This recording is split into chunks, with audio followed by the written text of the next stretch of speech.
Unes 300 persones van participar aquest diumenge a l'acte central de la quarta edició de la marxa Caminant cap a la República Catalana, una activitat organitzada des de l'ANC, l'Assemblea Nacional Catalana. 120 dels participants havien fet la caminada. A primera hora del matí sortien 3 marxes, una des de l'Escala, l'altra des de l'Armentera i finalment una des d'Empúria Brava, que coincidien al final a la gola del Fluvià a Sant Pere Pescador. De l'Escala van sortir una quarantena de persones a les 9 del matí. Les sortides feien des del principi del passeig d'Empúries, seguint fins a arribar al Riuet.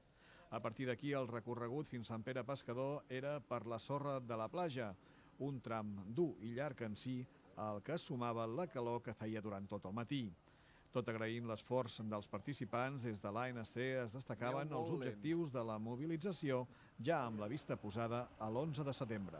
Primer de tot, recordar que el full de ruta continua en marxa i sobretot també animar la gent de cara a una de les fites més importants d'aquestes mobilitzacions, que és l'11 de setembre, que aquest any, com la gent ja deu saber, doncs es fa a Salt i també a Berga, Barcelona, Tarragona i Lleida.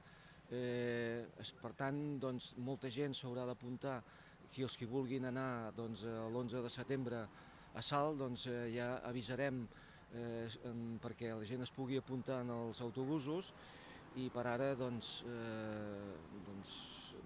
ha els mateixos ànims, la mateixa predisposició a participar en aquesta diada. A la gola del Fluvià es van desplegar 2 estelades i es feien als parlaments, amb la participació del diputat i cap de llista d'Esquerra al Congrés, Gabriel Rufián, i del president de l'Assemblea Nacional Catalana, Jordi Sánchez, que instaven al Parlament a seguir endavant amb el full de ruta dictat per les urnes.